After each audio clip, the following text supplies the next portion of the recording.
नमस्कार। आप देख रहे हैं समाचार का सच और मैं हूं तपस्वी आचार्य। जो न्यूज़पेपर ने आपको समाचार दिया है, न्यूज़ दिया है या घटना की आहट दी है, उसी के ऊपर हम लोग थोड़ा बहुत एनालिसिस करेंगे और आपको दिखाएंगे समाचार का सच। तो सबसे पहले आतंकवादी गतिविधि के बारे में बात करेंगे। आतंकवादी का ड्रोन होगा मौन, ऐसा कुछ समाचार आ रहा है। देश के लिए क्या है ये पॉलिसी और क्यों आतंकी वहां पर भारत को निशाना बना रहे हैं, उसके बारे में हम लोग थोड़ी डिटेल जानेंगे। तो सबसे पहले टाइम्स नाउ जो डिटेल दे रहा है उसके बारे में गौर फरमाइएगा। तो डिटेल कुछ ऐसी है कि आतंकियों का ड्रोन होगा मौन और सीमा पर सतर्क हुई सरकार, इस तरीके की उन्होंने फ्रंट पेज पे न्यूज़ दी है। फ्रंट पेज पे उन्होंने जो बॉक्स बनाया हुआ है, तो 8 कॉलम का उन्होंने एक हेडिंग बनाया हुआ है। इसमें डिटेल कुछ ऐसी आई है कि डीआरडीओ खोज रहे जवाबी हथियार और साथ ही में सीमा पार से दहशतगर्द पिछले कुछ समय से भारत में हथियारों और विस्फोटकों को भेजने के लिए नए हथियार के रूप में ड्रोन का इस्तेमाल कर रहे हैं। और सूत्रों को जानकारी के मुताबिक और सूत्रों का दावा है कि डीआरडीओ को नया जिम्मा मिल सकता है और नया जिम्मा दिया गया हुआ है। उसमें सीमा पार से दहशतगर्द पिछले कुछ समय से भारत में हथियारों और विस्फोट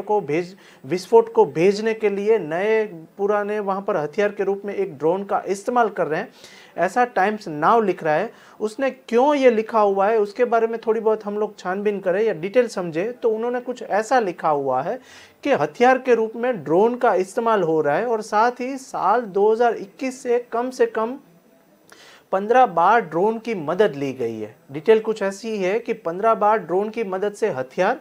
विस्फोटक सामग्री और बड़े पैमाने पर ड्रग्स की तस्करी की जा रही है और उसमें जो है वो ड्रोन का इस्तेमाल हो रहा है और ड्रोन से वहां पर दूसरे स्टेट में या दूसरे देश पे ये सब तस्करी का माल जो है वो पहुंचाया जाता है। गृह मंत्रालय ने एक चिंता जताई थी और उसमें जो डिटेल सामने आई है और न्यूज़पेपर में अब तक की ये सबसे बड़ी घटना मानी जाती है। तो वहीं पर गृह मंत्रालय ने चिंता जताई है कि पिछले कुछ सालों में पाकिस्तान से भारत में होने वाली आतंकी घटनाओं को लिए उग्रवादी ड्रोन का बड़े पैमाने पर वहां पर इस्तेमाल कर रहे हैं। और बीएसएफ के साथ अमित शाह की हाई लेवल की एक मीटिंग भी हुई है और मीटिंग हुए में उसमें एक नतीजा सामने आया हुआ है, जिसमें विविध न्यूज़पेपर कुछ ऐसा लिख रहे हैं कि सरकार ने इस दिशा में कठोर कदम उठाना भी वहां पर शुरू कर दिया है और अमित शाह आला कमान से मिले और कुछ वहां पर उन्होंने पॉलिसी बनाई है ड्रोन को लेके। क्या है ये डिटेल वो मैं यहाँ पर पढ़ूंगा।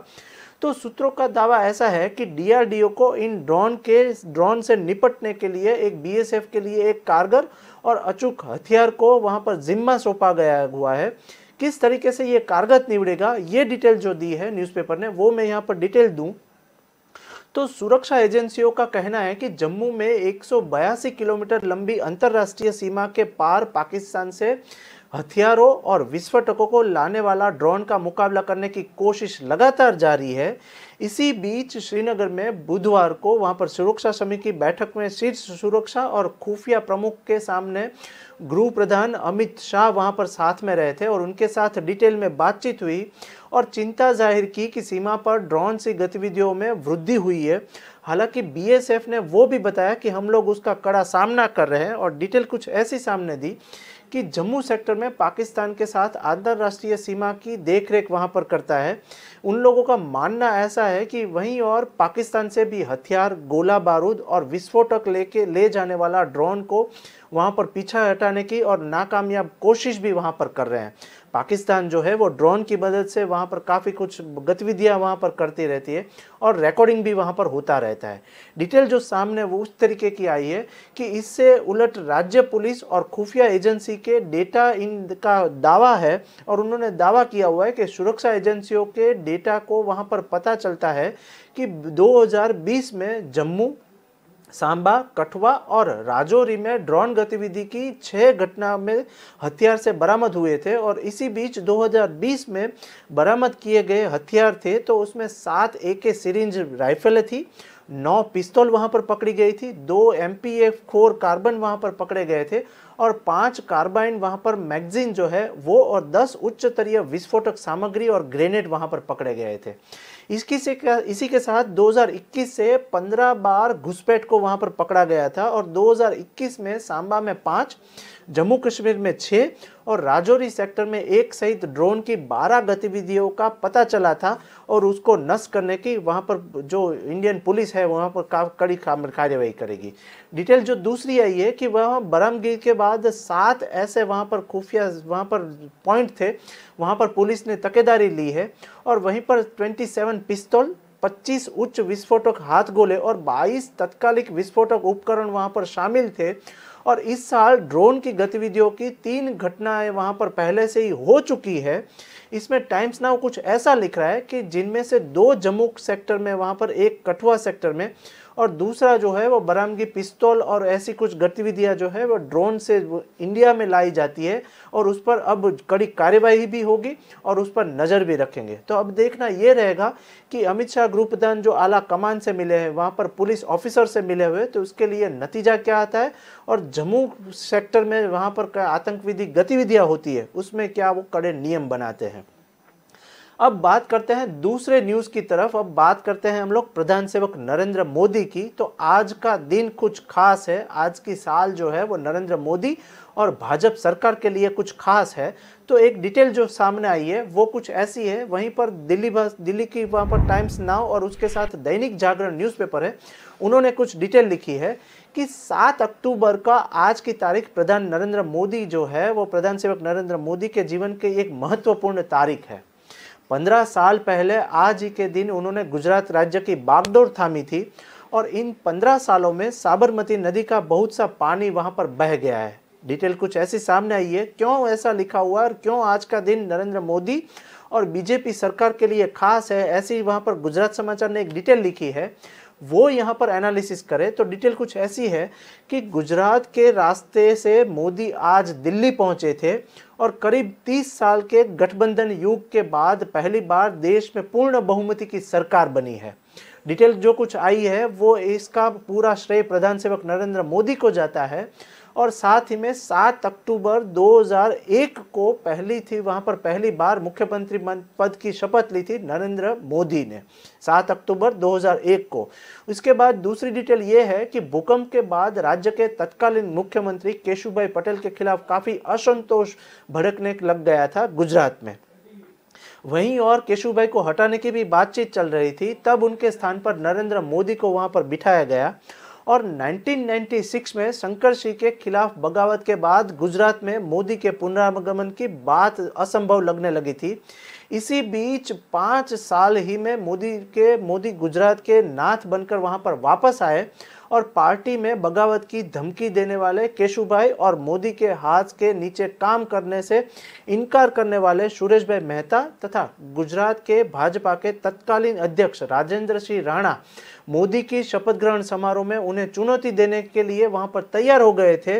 इसी दौरान अपने भाषण में मोदी ने कहा कि मैं खुशनसीब हूं, अर्जुन हूं मैं यहाँ पर कि मुझे दो कृष्ण मिले हैं, एक केशुभाई और एक सुरेश भाई। डिटेल वो कुछ उस टाइम ऐसा बोले थे कि मैं यहाँ पर अर्जुन के दिखाए रास्तों पर काम करूंगा और मैं यहाँ पर अर्जुन इसलिए हूँ कि मुझे दो कृष्ण मिले हैं, जिसका नाम की जिक्र हुई थी वो केशुभाई और सुरेश भाई की थी। इनमें से उन्हीं दोनों के बीच संतुलन स्थापित करने की एक छोटी सी कोशिश की और सभी को ऊपर से आदेश था कि मोदी का सहयोग देना पड़ेगा। ऊपर से वही आदेश था कि मोदी को सहयोग देना पड़ेगा। वल्लभ भाई कथिरिया, सूरत के दिग्गज नेता काशीराम राणा भी वहां पर मुख्यमंत्री पद के दावेदार थे, लेकिन इसी बीच नरेंद्र मोदी का नाम सामने आया और वो बन गए गुजरात के उस टाइम सीएम।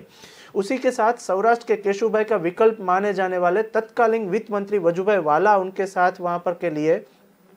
राजकोट 2 सीट खाली कर दी थी और मोदी के लिए यह सेफ सीट थी। डिटेल जो है वो सबसे पहली सेफ सीट थी वो राजकोट की सीट थी, वहां पर वजुभाई वाला ने वहां पर उनकी सीट खाली कर दी थी और उसी बीच जहां से वो अपेक्षा से अधिक वोट से वहां पर विजय भी प्राप्त की थी। तो इस तरीके की पूरी जर्नी रही नरेंद्र मोदी, प्रधान सेवक नरेंद्र मोदी जो है उनकी जर्नी रही।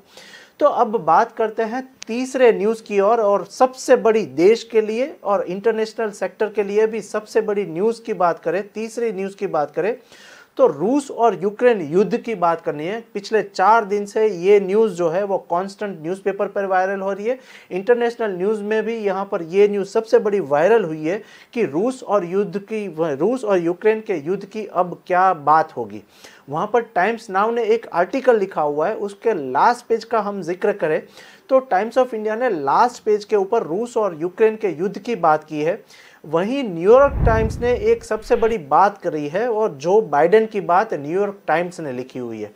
क्या लिखा हुआ है जो बाइडेन के रिलेटेड वो हम लोग यहाँ पर समझे, और क्योंकि देश के लिए भी ये अति महत्वपूर्ण समाचार माने जाते हैं, क्योंकि अभी भी युद्ध बंद होने का नाम नहीं ले रहे हैं और जो बाइडेन क्या पॉलिसी डिजाइन की है इसके बारे में डिटेल समझे तो क्यूबा मिसाइल संकट के बाद पहली बार परमाणु आर्म्स गेट का एक सबसे बड़ा खतरा माना जाता है और बाइडेन ने वहां पर एक चेतावनी दी है।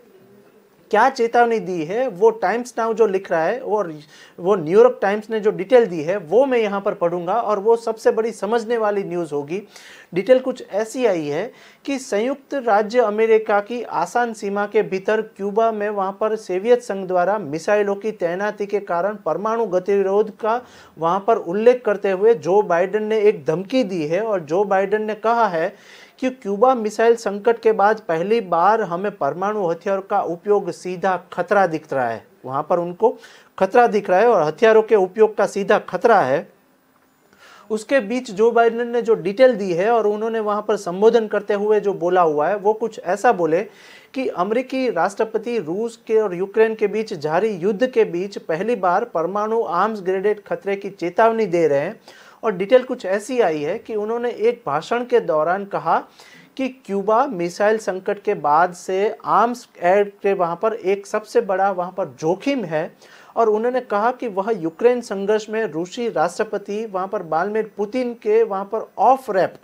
को खोजने की वहाँ पर कोशिश कर रहे हैं। जो क्या डिटेल जो दी है वहाँ पर मैनहट्टन में अखबार मुगल रुपुट के मैकडोनाल्ड के वहाँ पर बेटे जेम्स मकॉर्ड द्वारा आयोजित एक कार्यक्रम की पार्टी में समर्थकों से बात करते हुए जो बाइडेन ने एक चिंता जताई और पुतिन के परमाणु खतरे से उत्पन्न जोखिमों के बारे में उन्होंने काफ़ी सारी डिटेल भी वहां पर दी। उन्होंने 1962 का एक जिक्र किया और कैनेडी और क्यूबा मिसाइल के संकट के बाद हमने आर्म्स गैडन की वहां पर संभावना का एक सामना नहीं किया हुआ है, ऐसी भी उन्होंने डिटेल दी। अब देखना यह रहेगा कि रूस जो है वो इसके ऊपर क्या कड़ी कार्यवाही करता है या क्या नई पॉलिसी डिजाइन करता है। वही और बाइडेन ने भी कहा कि पुतिन मजाक नहीं कर रहे थे, उन्होंने यूक्रेन पर आक्रमण शुरू करने के लिए परमाणु हथियार के इस्तेमाल पर धमकी दी थी। अब ये धमकी क्यों दी थी उसके बारे में एक डिटेल जो सामने लिखी है वहां पर जो न्यूयॉर्क टाइम्स ने डिटेल दी है तो पुतिन ने परमाणु हथियारों का उपयोग करने के लिए बहुत कम परोक्ष रूप से धमकी दी थी और यदि उन्हें लगता है कि उन्होंने पश्चिमी समर्थन कीव के कड़े प्रतिरोध का सामना कर रहे थे, इसी बीच यूक्रेन क्षेत्र पर कब्जा करने के वहां पर अपने विकल्पों को समाप्त कर दिया है। ये जो है वो डिटेल सामने आई और सीमित क्षेत्र में वहां पर एक सामयिक हमला और अभी भी एक व्यापक विस्फोट को गति प्रदान कर रहा है, ऐसा उन्होंने एक चिंता भी बताई। अब फिर से बात करते हैं भारत की और सबसे बड़े स्टेट वहां पर दिल्ली की एक बात करनी है और वहां पर अरविंद केजरीवाल की एक सबसे बड़ी न्यूज़ सामने आई है और वहां पर दिल्ली की अरविंद केजरीवाल क्या पॉलिसी बनाई और उसमें सबसे बड़ा शराब घोटाले की न्यूज़ जो है वो आज 12 घंटे में सबसे बड़ी वायरल हुई है। इसी पर नवभारत टाइम्स ने जो डिटेल दी है और साथ ही साथ वहां पर टाइम्स नाउ ने जो डिटेल दी है वो कुछ ऐसी है कि वहां पर आपकी सरकार है, अरविंद केजरीवाल की दिल्ली की सरकार में वहां पर शराब घोटाले में दिल्ली समेत 3 राज्यों में फिर से एक छापेमारी स्टार्ट हुई है और ईडी ने फिर से शिकंजा वहां पर कसा हुआ है और शराब घोटाले के मामले में वो काफ़ी कुछ कार्यवाही करते हैं। वहां पर मनीष सिसोदिया के घर पर भी फिर से एक बार ईडी के छापेमारी की एक बात जो सामने आई है वो वहां पर पंजाब केसरी ने एक डिटेल सामने लिखी हुई है। पंजाब केसरी ने ये ईडी के घोटाले और साथ ही में वहां पर शराब घोटाले में फ्रंट पेज पे स्थान दिया हुआ है ये न्यूज़ को। पंजाब केसरी जो डिटेल लिख रहा है उसमें कुछ ऐसा लिखा कि शराब घोटाले में प्रवर्तमान निर्देशालय ने दिल्ली, पंजाब और हैदराबाद के 35 ठिकानों पर एक छापेमारी फिर से शुरू की है। इसी बीच वहां पर दिल्ली के कथित शराब घोटाले में परिवर्तन निर्देशालय का एक शिकंजा कसता हुआ एक डिटेल सामने आया हुआ है। इसी बीच खबर यह है कि ईडी अधिकारियों ने आज सुबह दिल्ली समेत 3 राज्यों में बड़ी छापेमारी की है। वहां पर दिल्ली के अलावा कई और जगह पे भी छापेमारी हुई है। वहीं पर दिल्ली के अलावा पंजाब और हैदराबाद के 35 ठिकानों पर ईडी की एक छापेमारी जो चल रही है, वहीं पर सूत्रों ने वहां पर बताया है कि ईडी ने अधिक दिल्ली, पंजाब और हैदराबाद में 35 स्थानों पर छापेमारी हुई है। वहीं पर शराब घोटाले का सबसे बड़ा जो नाम सामने आ रहा है वो अरविंद केजरीवाल और मनीष सिसोदिया का नाम सबसे बड़ा सामने आ रहा है। और वहां पर न्यूज़पेपरों ने और न्यूज़ पोर्टल ने एक ही बात जताई है कि आपकी सरकार वहां पर क्या कार्य कर रही है, और वहां पर विविध घोटाले में ये दो नाम जो है वो सबसे बड़ा सामने आ रहा है। इसी बीच वहां पर ईडी की टीम ने इस चर्चित मामले में शराब की कारोबारी समेत वहां पर महेंद्र को गिरफ्तार किया हुआ है। और इससे पहले सीबीआई ने इसी मामले में वहां पर इवेंट मैनेजर कंपनी की ओनली मच लाउडर के पूर्व सीईओ विजय नायर को वहां पर गिरफ्तार किया है। इसी बीच जो डिटेल सामने आई है, वही मामले के सीबीआई के मनीष सिसोदिया भी वहां पर तंज कसा हुआ है। समेत वहां पर मनीष सिसोदिया और उनके 8 ऑफिसरों को वहां पर उनके ऊपर आरोप लगाया गया है, और वहां पर लुकआउट नोटिस भी, सर्कुलर भी वहां पर जारी किया गया है। इसी बीच मनीष सिसोदिया का कहना ऐसा है कि वहां पर बीजेपी की सरकार जो है, वो केंद्र में बीजेपी की सरकार है, वो हमें परेशान कर रही है, और यहाँ पर दिल्ली में हम लोग अच्छा काम कर रहे हैं तो वो बीजेपी की आंख में चुभ रहा है। ऐसी कुछ डिटेल भी सामने आई है। तो इसी बीच हम लोग देखते रहेंगे कि वहां पर भाजपा के आला कमान और मनीष सिसोदिया किस तरीके से एक दूसरे के ऊपर आरोप लगाते हैं। ये न्यूज़ के ऊपर भी हम लोग नजर करेंगे, लेकिन अब बात करनी है गुजरात की। 5वें न्यूज़ की तरफ हम लोग चले तो गुजरात में और जामनगर के आजू बाजू में करोड़ों रुपीस का एमडी ड्रग्स पकड़ा गया है। फिर से गुजरात में हर 2 दिन में गुजरात में या तो फिर शराब का एक मामला सामने आता है या फिर ड्रग्स का मामला गुजरात में सामने आता है। क्या है ये डिटेल वो हम लोग समझे तो संदेश ने और दिव्य भास्कर ने एक न्यूज़ को वहां पर फ्रंट पेज के ऊपर जारी किया है। उसमें हर 2 दिन में या हर 3 दिन में गुजरात में कुछ न कुछ शराब मिलती है या फिर ड्रग्स पकड़ा जाता है। कैसी कुछ डिटेल सामने आई है वहां पर हम लोग वहां पर दिव्य भास्कर का एक न्यूज़ समझे तो गुजरात की बात करने में जामनगर और मुंबई से 120 करोड़ की एमडी ड्रग्स अब पकड़ी गई है और जब्त की गई है। उसमें एयर इंडिया का पूर्व पायलट भी गिरफ्तार किया गया है। वहां पर जामनगर में किस तरीके का वहां पर एमडी ड्रग्स सप्लाई हुआ है वो हम लोग समझे तो डिटेल कुछ ऐसी सामने लिखी है दिव्य भास्कर ने कि एनसीबी के उप महानिदेशक एसके सिंह ने बताया कि यह एमडी ड्रग्स मुंबई के एक गोदाम में छिपा कर रखी गई थी। इसी बीच एनसीबी ने इस मादक पदार्थ के तस्करी गिरोह का वहां पर सरगना समेत 2 लोगों की वहां पर गिरफ्तार की है। कौन है ये लोग और कहां पर से पकड़े गए हैं उसकी डिटेल जो दिव्य भास्कर ने लिखा है वो कुछ ऐसा लिखा है कि दोनों आरोपी मुंबई के ही है और मुंबई में रहने वाले हैं और मुंबई नारकोटिक्स कंट्रोल ब्यूरो को फिर से बड़ी कामयाबी मिली है। इसी बीच गुजरात से भी आए दिन वहां पर ड्रग्स बरामद हुआ है। इसमें ब्यूरो ने वहां पर गुजरात समाचार कुछ ऐसा लिख रहा है कि गुजरात के जामनगर तथा वहां पर मुंबई के एक गोदाम से भी 120 करोड़ रुपीस वहां के मूल्य का 60 किलो मादक दवा में मेफ्ड्रोन जब्त की है। दवा में उपयोग की जाने वाले वहां पर मेफ्ड्रोन जब्त की है। इसी बीच डिटेल कुछ ऐसी सामने लिखी है कि एनसीबी के उप महानिदेशक एसके सिंह ने शुक्रवार को यह जानकारी दी कि वहां पर सिंह ने वो बताया कि यह एमडी ड्रग्स मुंबई के एक गोदाम में छिपा कर रखा गया था और जामनगर से भी ऐसी दवाई के मामले में पकड़ी हुई है। डिटेल कुछ ऐसी दूसरी वो बोले कि एनसीबी के डीजीसी वहां पर सिंह ने बताया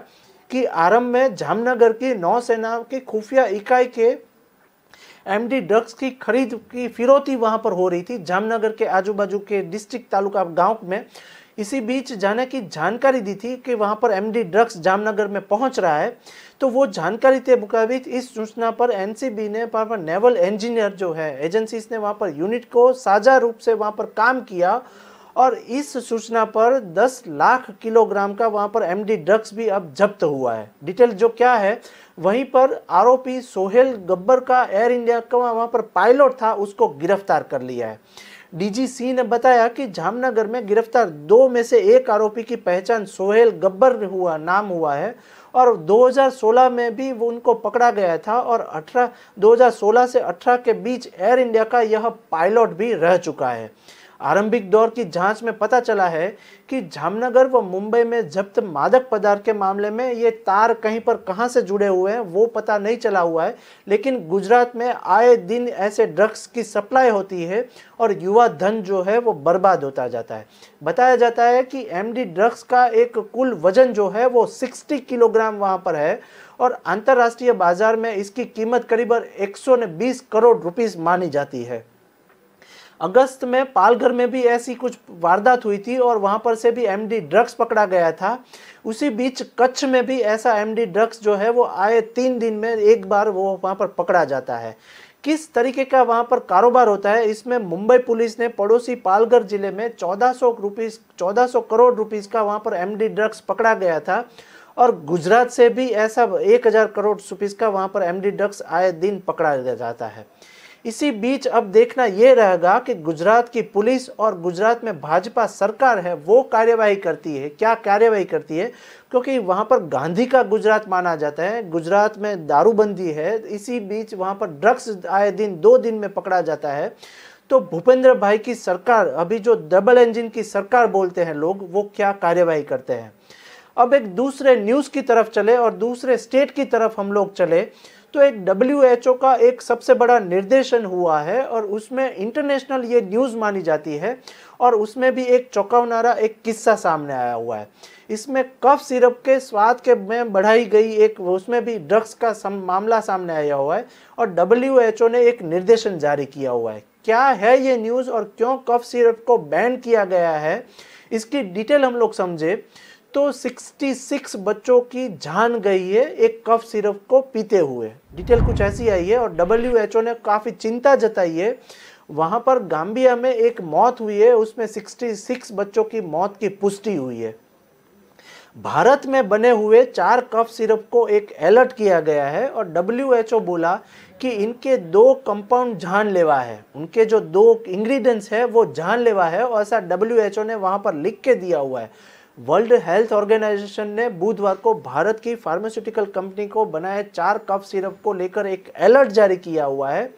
इसी बीच WHO ने कहा कि प्रोडक्ट वहां पर मानने को वहां पर एक खतरा माना जाता है और ये प्रोडक्ट नुकसानदेवक है, वो जानलेवा है, ऐसा लिख के दिया हुआ है भारत को। इसी बीच जो टाइम्स ऑफ इंडिया ने डिटेल दी है तो वो कुछ ऐसा लिखा हुआ है कि WHO ने कहा कि गाम्बिया में 66 बच्चों की वहां पर मौत गुर्दों की हालत बेहद खराब होने की वजह से वहां पर हुई है और उनको कफ सिरप की बोतल में दवा के मामले में नाम में ऐसा कुछ पिला दिया गया जिसमें 66 बच्चे जान गंवा चुके। बहुत ही मुमकिन है कि इन सिरप के इस्तेमाल के चलते ही बच्चों की मौत हुई है, ऐसा WHO ने वहां पर डिटेल दी है। और ये प्रोडक्ट अभी भी सिर्फ गाम्बिया में पाई गई है, लेकिन वो भारत से वहां पर एक्सपोर्ट इंपोर्ट होती है, ऐसा कुछ डिटेल सामने आया हुआ है। डिटेल में WHO ने रिपोर्ट में कहा कि कफ सिरप में डाइनाल्थोल ग्लूकोमाइन ऐसी उनके इंग्रेडिएंट्स यूज किए जाते हैं, वो जानलेवा है और वो इतनी मात्रा में है कि इसकी वजह से इंसानों के लिए जानलेवा हो से इंसानों की जान जा सकती है, ऐसा WHO ने डिटेल दिया हुआ है। अब बात करें, बहुत ही मुमकिन है कि इन सिरप के इस्तेमाल के चलते बच्चों की मौत हुई है और इसकी पुष्टि भी हुई है कि ये जो कफ सिरप है वो गुजरात के साथ भारत के अन्य जिले में भी ऐसी कफ सिरप बनती है और बेची भी जाती है। तो WHO ने खास किस्म से एक ऐतराज़ जताया हुआ है कि ऐसी प्रोडक्ट को ना बनाई जाए और वहाँ पर स्टेट में जिसकी सरकार है उसको ऐसी बोतल बनाने के लिए बैन किया जाए। एक सवाल के इनके सवाल में जवाब में एक डिटेल ऐसी आई है कि जीन कंटेंट का WHO का रिपोर्ट में जिक्र हुआ है, उस पर भास्कर का एक रिसर्च भी हुआ है। उसमें दैनिक भास्कर और दिव्य भास्कर ने एक डिटेल दी है कि कंपनी की बंद की है एक वेबसाइट। उन्होंने जो डिटेल जो दी है कि जिस कंपनी ने ऐसी दवाई बनाई है उनकी वेबसाइट भी बैंड हो गई है और बंद हो गई है। क्या है ये डिटेल, तो ऐसी कुछ डिटेल ले तो एक अलर्ट जारी होने के बाद तुरंत भास्कर ने एक इन्वेस्टिगेशन किया था। तो मेडिकल एक्सपर्ट और अधिकारियों से बातचीत की है कि पता चला है कि जिस कंपनी ने सिरप पर सवाल हुआ है उसी वेबसाइट को उन्होंने बंद कर दिया है ताकि लोगों को ज़्यादा से ज़्यादा जानकारी मिल सके, लेकिन वहाँ पर वो वेबसाइट बंद हो चुकी है और जीप वहाँ पर कंपाउंड जिक्र के ज़्यादा से ज़्यादा बढ़ाता है। डिटेल कुछ ऐसी आई है कि शिशु एवं बाल रोग के वहाँ पर विशेषज्ञ डॉक्टर विवेक शर्मा ने एक डिटेल दी है कि ये जो दवाई बनाई जाती है वो काफ़ी जानलेवा है और इस दवा से वहाँ पर फेफड़ों में काफ़ी सारी तकलीफ होती है, तो ऐसी दवाओं को बैन कर देना चाहिए। अब एक बात करें 7वें न्यूज़ की तरफ, हम लोग हिमाचल प्रदेश की बात करें तो हिमाचल प्रदेश में भी एक सबसे बड़ा भाजपा और वहाँ पर आमने सामने आ गए कांग्रेस। तो सियासी मसले के बारे में बात करें, क्योंकि हिमाचल प्रदेश में भी आए दिन वहाँ पर अभी इलेक्शन का माहौल चल रहा है, तो बात करते हैं हिमाचल प्रदेश की। वहाँ पर नवभारत टाइम्स ने एक फ्रंट पेज के ऊपर डिटेल दी है। वो डिटेल कुछ ऐसे लिखी है कि हिमाचल में भाजपा के आक्रामक तेवर और कांग्रेस परेशान मोड़ पे, ऐसी कुछ वहाँ पर हेडिंग दिया हुआ है वहाँ पर नवभारत टाइम्स ने। क्या लिखा हुआ है नवभारत टाइम्स ने वो हम लोग समझे तो वहाँ पर हिमाचल प्रदेश में भाजपा के आक्रामक तेवर हो गए हैं और वहाँ पर कांग्रेस अभी परेशानी पे चल रही है। डिटेल कुछ ऐसी सामने आई है कि कमज़ोर सीटों पर अभी विशेष फोकस रहेगा कांग्रेस का और भाजपा का। डिटेल समझे हम लोग हिमाचल प्रदेश की, तो हिमाचल प्रदेश विधानसभा चुनाव को देखते हुए भाजपा अब ज़्यादा आक्रामक हो चुकी है और हिमाचल प्रदेश में अभी पिछली बार दशक से चले आ रहे सत्ता परिवर्तन के मिथ्ये वहाँ पर तोड़ने के लिए भाजपा के एक ऑपरेशन लोटस चल रहा है। क्या है ये ऑपरेशन लोटस, उसके बारे में जो नवभारत टाइम्स ने एक डिटेल लिखी है वो हम लोग समझे तो इसके तहत कांग्रेस से सबसे बड़े नेता और मौजूदा विधायकों को तोड़ने का एक प्रयास हो रहा है। हिमाचल प्रदेश में कांग्रेस के सबसे बड़े नेता को तोड़ने के प्रयास कर रहे हैं। कौन सी पार्टी ये नेता को तोड़ने का प्रयास कर रहे हैं उसके बारे में जो वहाँ पर के न्यूज़पेपर और न्यूज़ पोर्टल ने लिखा हुआ है वो हम लोग समझे तो खासकर उन सीटों पर भाजपा कांग्रेस को तोड़ने से ज़्यादा जोर लगा रही है जहां पर कांग्रेस का प्रभुत्व है। तो बीजेपी की सरकार है, बीजेपी का केंद्र सरकार से आला कमान है, वो वहां पर कांग्रेस को जोड़ने की बात कर रहे हैं और कांग्रेस के नेता को खरीदने की बात कर रहे हैं। जहां पर बीजेपी कमज़ोर है वहां पर उन लोगों को रख के वहां पर इलेक्शन जीतने की कार्यवाही कर रही है। इसी बीच उधर भाजपा से पहले ही साफ कर चुके हैं कि खराब परफॉर्मेंस वाले विधायकों का टिकट मिलना मुश्किल है और टिकट वहां पर से कटेगा। इसके बदलाव का मन अभी बना चुकी कांग्रेस विधायकों को सामने भी एक विकल्प खुल गया हुआ है और वहां पर भाजपा की कांग्रेस के इन डिटेलों पर नजर रख रहा है। डिटेल कुछ ऐसी सामने आई है कि भारतीय जनता पार्टी हिमाचल में कई क्षेत्रों पर वहां पर दौरा कर रही है और विशेष फोकस भी वहां पर हिमाचल प्रदेश में रख रहे हैं। इसी बीच अभी थोड़े दिन पहले ही अमित शाह वहां पर हिमाचल प्रदेश के दौरे पर गए थे। वहां पर काफ़ी सारे कांग्रेस नेताओं से भी वहां पर खुफिया एक मीटिंग हुई है। वहां पर जहां पर पार्टी कमज़ोर है वहीं पर भाजपा ने अलग अलग रणनीति का वहां पर एक मामला बनाया हुआ है और वहीं पर कांग्रेस के काफ़ी सारे विधेयकों को बीजेपी में शामिल कर सकते हैं। वो लोग बीजेपी की साजिश के तहत वहाँ पर कांग्रेस का एक पालमपुर, फतेहपुर, एक जुब्बल जो एरिया है, इसी बीच चौपाल और वहाँ पर सिरमौर में दावेदारी की एक पार्टी की साजिश वहाँ पर रची जा सकती है और कांग्रेस के कई नेता जो है वो बीजेपी में भी शामिल हो सकते हैं। अब देखना ये रहेगा कि वहाँ पर कांग्रेस के साथ बीजेपी सरकार किस तरीके से बनती है और इलेक्शन में किसका पलड़ा जो है वो भारी रहता है। तो दर्शक मित्रों, ये था हमारा समाचार का सच, जिसमें जो भी घटना देश में होती है या जो बड़े न्यूज़ होते हैं वो न्यूज़पेपर ने किस तरीके से आपको दिखाया हुआ है, इस तरीके का हम लोग थोड़ा बहुत एनालिसिस करते हैं और आपको दिखाते हैं समाचार का सच। अभी मुझे दीजिए रजा, नमस्कार।